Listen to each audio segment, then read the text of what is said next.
I'm celebrating something else pretty special myself about now. It's my first grandchild. I'd like to introduce Nathaniel Peter Iliff. He was born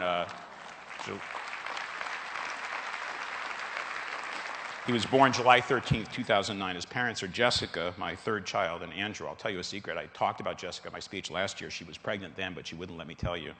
But she went ahead and had the baby anyway. People told me that having a grandchild would be terrific. I had no idea how terrific it is. Speaking totally objectively, Nathaniel is the most terrific grandchild ever born anywhere to anyone, anytime. If you're a grandparent too, I'm just sorry. Nathaniel extends my horizon. He will see the 22nd century. Laptop computers are going to feel to Nathaniel about the same as typewriters feel to me, quaint and useless. Maybe he'll see a colony on Mars. Maybe he'll see peace in the Middle East. What will Nathaniel's America be like? The fact is, we don't know yet. That's because Nathaniel is born at an American cusp, a time of choice. And like it or not, the choices that we're making about healthcare right now are going to hand Nathaniel the cards that he'll be dealing with when most of us in this room won't be around anymore.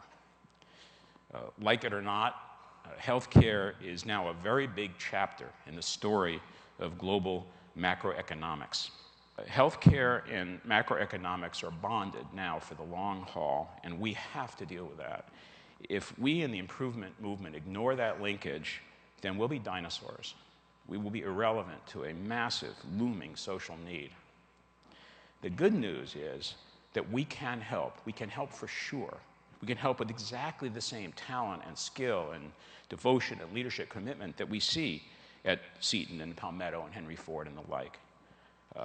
To do that, to help, though, we're going to have to think bigger. Rosebeth Moss-Cantor at Harvard Business School says we have to think not just out of the box, we have to think out of the building. Let me tell you what I really, really want. But to understand that, I'm going to have to help you understand it. I've got to give you a little bit of background on two topics. First topic is cross-country skiing. I learned to skate ski when I lived in Anchorage, Alaska for a year, 1996-97. My wife had a sabbatical there, and we moved the family for the year. Skate skiing is very hard to learn, even if you're not a klutz like I am. It's totally flailing, and it's frustrating, and you fall down.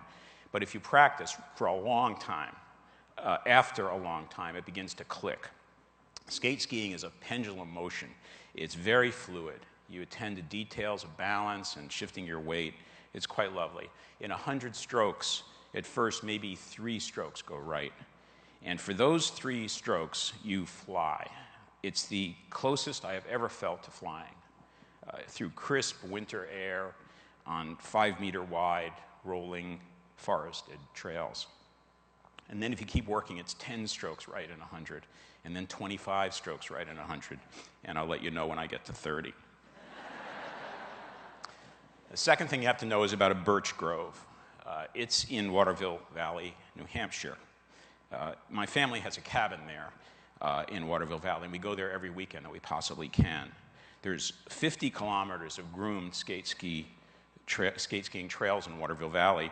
Osceola Trail leads onto Moose Run, and about 4 kilometers from Depot Camp, which is where you leave your car, just across a stream and up a small hill, Moose Run Trail winds very gently for about 100 meters or so through a small stand of young birch trees, white birch, gray birch, black birch, all together. I don't know any lovelier spot in the whole world. And if you're lucky, and if no other skiers happen by for a few minutes, you can stop there, and you can stand still, and you can lean on your ski poles in the silence, and you can watch a busy red squirrel and feel totally at peace. In 2003, 6 forums ago, I gave a plenary speech about a problem I have in my right knee. The problem is osteoarthritis. It comes from medical error, from botched surgery when I was a medical student, aggravated by years of jogging. In December 2004, in very bad knee pain, I was scheduled to have a total knee replacement. But at the very last minute, a few days before my surgery, an orthopedist, a third opinion actually, suggested trying a steroid injection in my knee. My surgeon agreed to try, and here I am. It's 5 years later, and just one more steroid shot later, and I'm limping a little.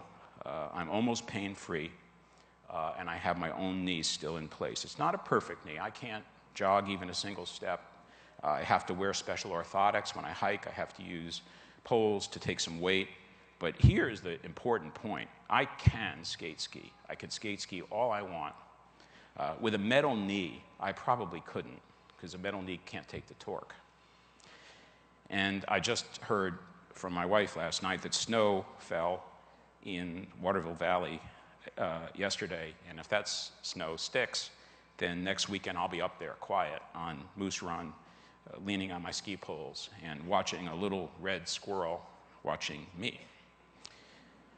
What health care do I want? Well, of course, what I want is safe, effective, evidence-based health care for my knee. What do I really want? I want to skate ski on that knee. And what I really, really want is 5 minutes on a sun-filled, blue sky, 20-degree February afternoon in total silence, leaning on my ski poles in that little stand of birches, watching one busy red squirrel. Now, I'm not saying I won't need a metal knee someday. I probably will, but just not yet. Not yet. Healthcare wanted to give me a metal knee. It was very ready to move on a dime, and I wanted to visit a squirrel. My care was dignified, it was professional, but it missed the point. I can't help wondering what my health care would be, what it would be like if it understood the point, that it's not what health care does that matters. It's rather how well health care helps us with our deepest, our realest needs, how it touches our souls. I'm going to take a guess. I doubt that any single person in this room or on the satellite, when you got down to what you really, really want, named health care at all. I'm going to bet nobody really, really wants a doctor visit or a blood test or a CT scan or a night in the hospital. I know what you really, really want. You want Thanksgiving dinner with your family, or quiet time with your partner, or a soft chair and a great book, or a dive into the cool water. You want 2 more fly casts before the sun sets, or to see that Van Gogh, or hear that chorale just one more time. You want that view from the summit. Me, I really, really want to teach Nathaniel to skate ski. I would like to introduce him to a squirrel. Health care has no intrinsic value at all. None. None. Health does. Joy does. Peace does. What in heaven's name does that have to do with healthcare reform and macroeconomics and the Medicare Trust Fund and Nathaniel's future? Everything. Everything. A healthcare system that gives us each what we really, really want would be, it can be, a system sustainable for our futures and for our children's futures. It is different from the one we have. The best health care is the very, very least health care that we need to gain the long and full and joyous lives that we really, really want. The best hospital bed is empty, not full. The best CT scan is the one we don't need to take. The best doctor visit is the one we don't need to have. We are trying to change. We're groping for change with technical terms and initiatives like value-based purchasing or evidence-based care or lean production or even triple aim.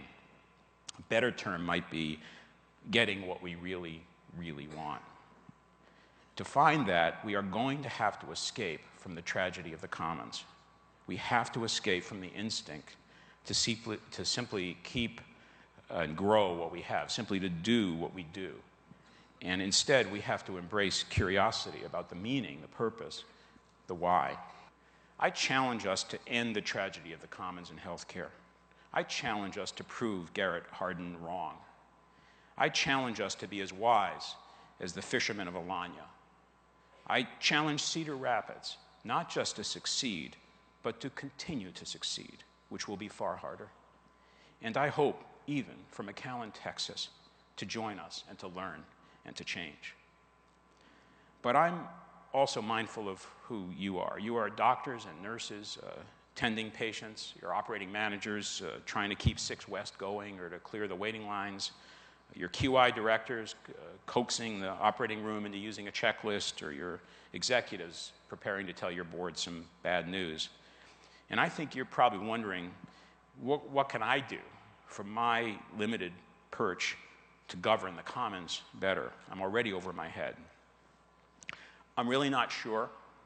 I'm asking the question and asking you to think about it, but I have a strong feeling that it has to start with you.